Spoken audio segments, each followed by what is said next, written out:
Hello, welcome back to Scale Modelling Cafe, welcome back to the cave, and welcome to the next little video that I thought I'd just film from the cave, because I can. In this one, I'm just going to show you my stash, which is in the cabinet, sorry, just over there. It's quite a small stash. I don't like having a big stash. I think it's a bit of a waste of money, if I'm honest, which can get frustrating when I want to build a particular kit and I don't have it. So, a bit of a balancing act going on. Anyway, what I'll do is down in the description below and at the end of the video, I'll put a link to the video I did on stashes and where I go into much more detail on it. Oh, there you go.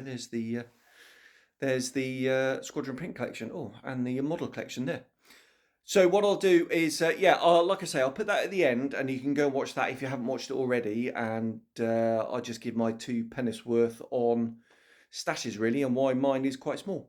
But anyway, enough of that. Let's flip you around, and I'll just take you through the cabinets. So down in here is my excess paint collection. So what I tend to do is when I'm building a particular model is I'll take those specific paints out to Saudi with me. This is the only place where I can fit this one in. It's a rather large box. It's the 32nd scale Frogfoot, and I've got all the bells and whistles to go with that, all the resin, all the photo etch, etc. And I really want to do that at some stage because you can do some, really very, very weathered aeroplanes. And yeah, I'm leaning towards a Ukrainian one for obvious reasons. This is my spares box really, but I don't really have much of a spares box as such for sprues and plastic bits, etc. This is spare aftermarket stuff. This is, that's my soldering iron, which I never use because I can't get on with it. This is diorama materials. This is actually my spares box in here, and it's mainly, again, for diorama stuff and military vehicles in 35th, that kind of thing, and other scales. And there's a whole load of stuff that I use for post-apocalyptic blah in there. And the rest of it is spare decals and whatnot. Some display bases here for if I ever get to another show. Not anytime soon, unfortunately. Right, here we go. Here's the stash proper then. So the Revell box for the big kits. This one, the Junkers 52, I've actually got the MDC seaplane conversion. Looking forward to doing that at some stage. It's been in the stash for a long time. Another big 32nd Trumpeter kit, this time the F100. It is the Thunderbirds version, which is a shame because it's white plastic, which is horrid. But actually, it's still a great kit. And again, I've got all the bells and whistles for that. I'm leaning towards a French one. F4C, which I want to do as... probably a heavily weathered Iranian aeroplane. I've got the decals for it. This one actually is not the B version. This is the Hasegawa E in there. I tend to do that sometimes. I've lost a few boxes over the time. Right, starting off with Eduard then. So, got the Royal Class P51. So obviously there's 2 kits in there. Got some ideas for that. As I have also with the dual combo for the Spitfire 5. I'm going to do a 5B. I want to do that in Stanford Tux, or maybe possibly one of the Malta aeroplanes, and the other one I'm going to convert into a Seafire, probably Mark II, so I don't have to scribe in wing folds. And then these are actually Eduard kits as well in old boxes. So this is the BF 108 in 48 scale, and this is the Hellcat in 72nd. Don't ask me where the boxes have gone, because I don't know. Right, here's the bulk of the Eduard stuff. Try and zoom it out, actually, might be easier, mightn't it? Right, there we go. So here's my Overtrees collection. You can watch a video on Overtrees that's coming to the channel very soon. And over here, these are some of the other kits I've got. This actually is the E7 in here, not the E3. Again, I don't know where the E7 box has gone, but there we go. So there's Eduard. Moving on to Hasegawa. And again, some of the boxes are a bit misleading.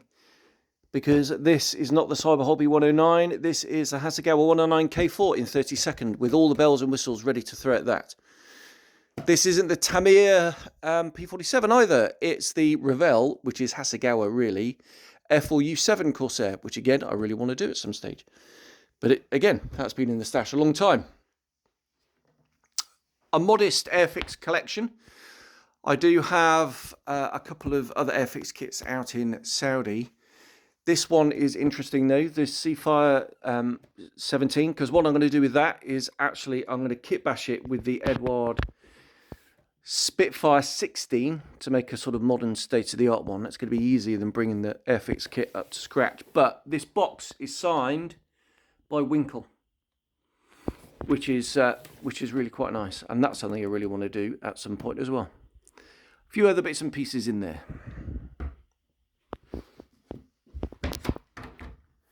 Waifs and strays in this one, just a few little odds and sods. You'll see 2 PC21s in there, which I do want to do as soon as someone releases some decals for the Saudi version. My current steed. Armour on this shelf. I'm a big fan of the 1/48 scale armour from Tamiya. I've got, again, all the bells and whistles to go with those. Looking forward to doing that and some more armour stuff down here. And this thing, which is really quite cool if I can get the glare off. So I'm thinking about putting that on the back of some sort of truck as some kind of post-apocalyptic thing, which I think will be quite cool. Got a boat. That is my one and only Shelf of Doom. The hull is done. Superstructure is not. I will do it one day. Really want to do the Thunder Chief in 72nd. I've got most of the bits and pieces for that. Just need to get a few res kit bits. I'm waiting for them, which they said they are going to do the belly pylon, which no one seems to do at the moment. So yeah, waiting for res kit to come out with that. As soon as they do, I'll be doing that hopefully. This one I'm going to do as a derelict one. Again, I've got all the bells and whistles for that, and a little old HMS Somerset, which well, it's actually a Montrose here, but I want to do it as Somerset. I might do it as Argyle actually, to go with there's the Argyle flight I was a member of. So I might do it as Argyle. Who knows? We shall see. I will get round to that at some stage. Right, this is my box of stuff that's going to come back to Saudi. So you can see I've got a small collection of paints in there ready to come out. They're very sensibly packaged up. And then I've got the Armour Hobby P39, the Clear Prop Sonia, and this is the Clear Prop Sonia in 144. Really looking forward to doing those when I get back. This is the White Ensign 1/350th Type 23. Again, going to be HMS Somerset. One day I'll do that.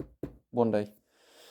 And I believe in there is a monogram F106, which I will do at some point.